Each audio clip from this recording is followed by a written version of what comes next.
Johnson was born in Jamaica as one of 11 children working on a banana plantation. He moved to the United Kingdom in 1980 with his wife Yvonne and started working at a car repair service center shortly before killing his first wife. In 1981, an argument began between Johnson and Yvonne after she would not let him go to church for being not dressed well enough. Johnson hit Yvonne over the head with a vase before pushing her out off the balcony from the couple's ninth-floor Wolverhampton home. He was convicted of manslaughter and sentenced to 3 years in prison. 11 years after killing his first wife, Johnson met Yvonne Bennett in Wolverhampton. The couple moved to Finsbury Park in North London together, with Yvonne giving birth to a daughter, but separated after Johnson discovered that she was having an affair. He began stalking Yvonne and at one point had to be removed from the house by police days before her death. In 1993, while their 2-year-old daughter was sleeping, Johnson strangled Bennett with a belt at their home. He then phoned the police to confess his crime and unsuccessfully tried to hang himself from a tree before giving himself up to authorities. At his trial at the Old Bailey, it was claimed that he suffered from depression and a personality disorder. He pleaded guilty to manslaughter on the grounds of diminished responsibility. He was found guilty and sent to a mental institution. In September 1994, Johnson was allowed out of the psychiatric ward for the first time on escorta paroli, and in mid-1995, he was allowed to spend 2 days at a City and Guilds course on furniture restoration by himself. There, he met 51-year-old mother of 4, Angela Best, who had moved to Tottenham from Manchester, and they quickly began a relationship. Johnson was released by a mental health tribunal in October 1997 on condition that he notified the supervising doctors and social workers about any relationship with women he formed. However, he did not reveal his relationship with Best until shortly before her death. During a visit by authorities to his Dartmouth Park home, a wood carving spelling out love was found on Johnson's mantelpiece, but the object did not arouse any suspicion. In September 2016, the couple split up after Angela found out about Johnson's previous convictions in a detailed letter, with Bess saying that she had felt the happiest she had ever been after finding love with someone else, despite Johnson continuing to profess his undying love for her daily. When he was visited by a social worker and psychiatrist on the 8th of December 2016, he was not found to be in a depressive state and still denied being in a relationship. 2 days before Best's murder, he had another appointment, but it was called off because his social worker was sick. On the morning of 15th December, Best visited Johnson at his Islington flat to help with an appointment with the Jamaican embassy. Soon after entering the house, Best was struck at least 6 times with a claw hammer by Johnson, who finally strangled her with a dressing gown cord despite her efforts to defend herself. Hours after killing her, Johnson proceeded to throw himself in front of an express train at Cheshunt railway station, losing his right arm and left hand in the process. While the medics were treating his injuries, authorities visited his home and discovered Best's body in the living room. At trial, the now wheelchair-bound Johnson confessed to killing Angela Best and was sentenced to 26 years imprisonment. His lawyer, Annette Henry QC, said that he would likely die behind bars and that he does not wish to be alive. He hates himself for what happened. The Crown later appealed and Johnson's sentence was increased from a minimum of 26 years to a minimum of 30. Citation needed Best's family, among them her son Raphael and her sisters Lorraine Jones and Valerie Archibald, described her loss as immeasurable, adding that she loved her children and grandchildren dearly. Camden and Islington NHS Trust, which was responsible for Johnson's care in the community since 2004, said it would provide Best's family with an independent report and that Johnson's treatment complied with conditions set by the Mental Health Tribunal, which oversaw his discharge in 1997.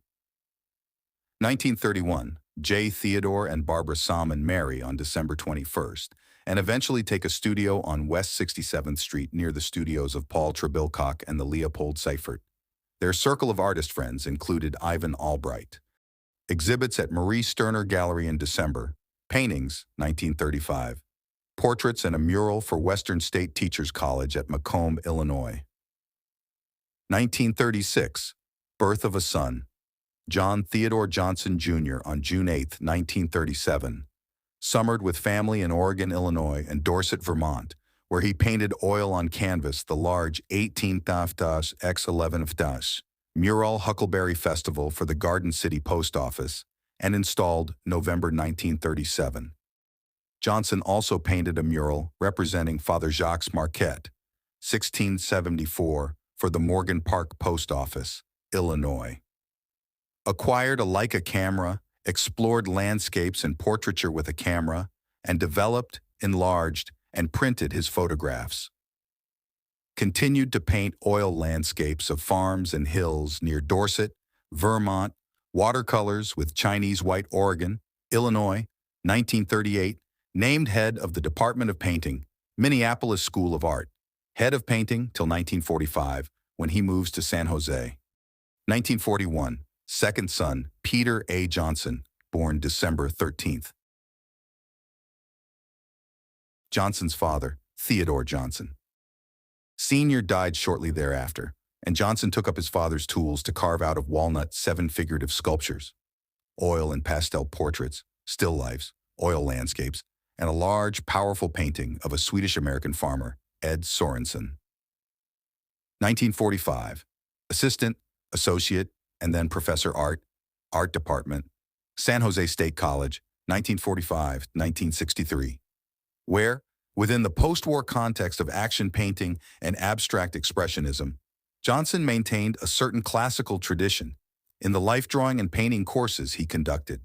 At San Jose State College, he did a number of pastel portraits as demonstrations and 2 large oil paintings, Clown and Circus Performer and Girl in White. In 1957, he also did 3/4-length oil portraits in academic attire of former president of San Jose State College and President John L. T. Walquist. Solo exhibition at the San Jose State College Art Department, November 12, 1947. First prize, 18th Annual Statewide Art Exhibition in Santa Cruz, California, January 26th, February 9th, for Ed Sorensen. 1948, 3-person. Exhibition Oils and Watercolors by J. Theodore Johnson, 16 works. Watercolors by Howard Cook and Oils by Victor Lax, Rotunda Gallery, City of Paris, San Francisco, August 11th, September 4th. 1950s. In the words of Leopold Seifert quoted in the announcement of the 1953 exhibition of 50 watercolors at Denison University, a painter's painter, Johnson pulled brilliant watercolors out of unlikely subjects, rendering in dynamic abstract forms and saturated colors a new, fresh, and exciting realism. Johnson also found challenges in painting in a fresh manner picturesque subjects such as seascapes, orchards in bloom, and creek scenes. 1951, 25-year retrospective of J. Theodore Johnson and John Mottram, Reserve Book Room, San Jose State College, October 15th, November 5th, 1953, The Watercolors of J. Theodore Johnson, Cupertino, California. Doane Art Gallery, Denison University, Granville, Ohio, December. 1963, J. Theodore Johnson died on November 2nd, 1963, and is buried in Oak Hill Memorial Park, San Jose, California. 1965, The Johnson Reitzel Memorial Show, San Jose State College, February-March. 1968, Retrospective Showing of Watercolors by J. Theodore Johnson, Parks Art Gallery, 322 Town and Country Village, San Jose, April. 1975, J. Theodore Johnson, Oils, Watercolors, and Drawings, Mulvane Art Museum, Washburn University, Topeka, Kansas. 1989, Three Generations of Johnsons, Locust Gallery, Lawrence, Kansas. A descriptive and historical guide, compiled and written by the Federal Writers Project of the Work Projects Administration for the State of Illinois American Guide Series. Chicago, A.C. McClurg and Coorn, 1939. Who's Who in American Art. Washington, D.C., The American Federation of Arts, 1940. Couch, Anna Pavlov. Parch, Acorns and Oaks. A look at contemporary illustrators and their artistic lineage. M.A. Thesis, Illustration, Graduate School of Syracuse University, August 1998. See Volume 2, John Theodore Johnson, Jr., Ted, Stephen Johnson, 308-334. Gray, Mary Lakritz, A Guide to Chicago's Murals, Chicago and London, The U of Chicago Press, 2001. Father Jacques Marquette, 769, 186, 187. La Salle's Search for Tonti, 1680. The Founding of Fort Crèvecoeur, The Pioneer. First train to Oak Ridge, Oak Park, The Osceola. First shipment of wheat from Chicago, 1839. Ph.D. U of Wisconsin-Madison, 1964. M.A. U, Wisconsin-Madison, 1961. Fulbright U Poitiers, France, 1958-1960. B.A. San Jose State College, 1958. Specializes in 19th and 20th century poetry, Proust, and interrelations of literature and the visual arts. He has received the Chancellor's Award for Excellence in Teaching, Mortarboard's recognition as an outstanding educator at the University of Kansas, and in 1992, the Senior Class HOPE Award to honor an outstanding progressive educator. Professor Johnson has published extensively on Proust and is preparing a book on Proust and Monet. Stephen T. Johnson, grandson, artist, author, and illustrator, BFA in Painting and Illustration, University of Kansas, 1987. Nationally published and award-winning author and illustrator of numerous children's books, as well as an artist with public artworks nationwide and exhibits in museum and gallery exhibitions.